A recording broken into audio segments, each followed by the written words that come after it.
the parent task, Materiality and Testing, the final task is the Identified and Corrected Misstatement task. In AssureAI, user can start the Identified and Corrected Misstatement task only after completing the Determine Materiality and FSLI testing tasks, as this task uses trivial materiality and potential misstatements from the previous task.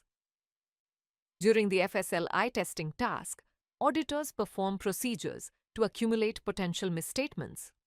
From the accumulated misstatements, the auditors can evaluate the effect of identified misstatements on the financial statements. Misstatements, except those deemed clearly trivial, should be corrected in this task.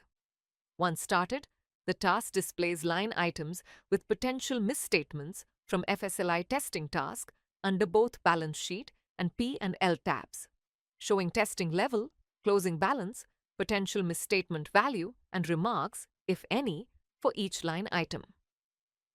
Identified misstatement, yes/no. The field defaults to no for all line items. When the row is edited, the drop-down activates either options as yes and no. If no is selected, the value of identified misstatement field is disabled and no amount can be entered and defaults to 0 on save. If the user changes the drop-down value to yes from no, the value of identified misstatement field will be enabled and user can enter any amount, positive or negative, even 0. This way, users can edit all line items and enter the identified misstatement amount in the Step 1 screen, which can be greater or lesser than both the potential misstatement and the closing balance of the line item. Changing the drop-down from yes to no again triggers a toast message, warning that the value of identified misstatement will reset to 0 and the item will be removed from Step 2 as well. Only those line items in Step 1 with a non-zero identified misstatement amount will appear in Step 2. That is, only line items with identified misstatement amount will be listed in Step 2 for correction.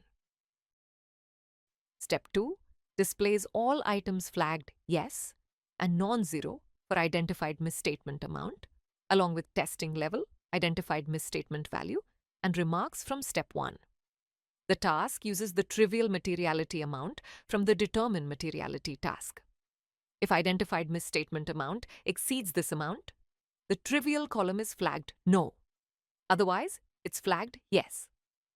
User can correct misstatements for both trivial yes and no items.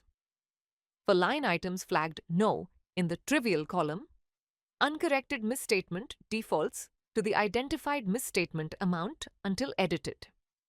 This field is calculated as identified misstatement minus the corrected misstatement amount. While editing, users can enter a corrected misstatement amount less than or equal to the identified misstatement. Amounts greater than the identified misstatement will not be saved. The final step displays a misstatement summary where the auditor can also enter comments and conclusions to record the fairness of the financial statements, and another tab with the misstatement list that lists all line items from both Step 1 and 2.